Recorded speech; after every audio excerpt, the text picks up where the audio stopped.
আসসালামু আলাইকুম। I touch first rain this ইয়ার। আলহামদুলিল্লাহ।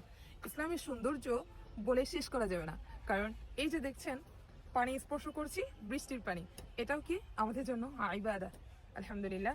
রাসূল সাল্লাল্লাহু আলাইহি ওয়াসাল্লাম যখন বৃষ্টি হতো তখন তিনি হাত সম্প্রসারিত করে দিতেন এবং বলতেন যে এই পানি সরাসরি তার রবের পক্ষ থেকে এসেছে। আর আপনাদের সাথে মজার একটা বিষয় শেয়ার করি।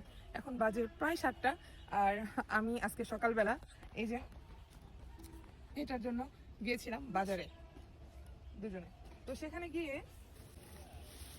যে বিষয়টা হয়েছে, আমার কাছে খুবই আনন্দ লাগে, আপনাদের কাছে কেমন লাগে সেটা আমি জানি না।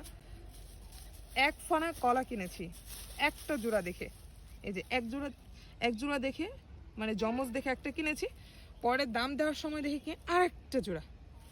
আর আরেকটা মজার বিষয় হচ্ছে, তারপরে হঠাৎ করে নজরে পড়লো যে যেহেতু এক সপ্তাহের জন্য কিনবো,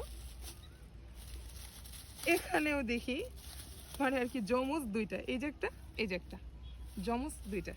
আলহামদুলিল্লাহ। এক তো বৃষ্টি, হঠাৎ করে বের হয়েছি, এই বছরের সব প্রথম বৃষ্টি পানি স্পর্শ করলাম, তার পাশে আবার 2 ফানা কলাতে 2 জোড়া জমজ। আর আমরা তো বলি ফানা, আপনারা কি বলেন সেটা আমাকে কমেন্টে জানাবেন।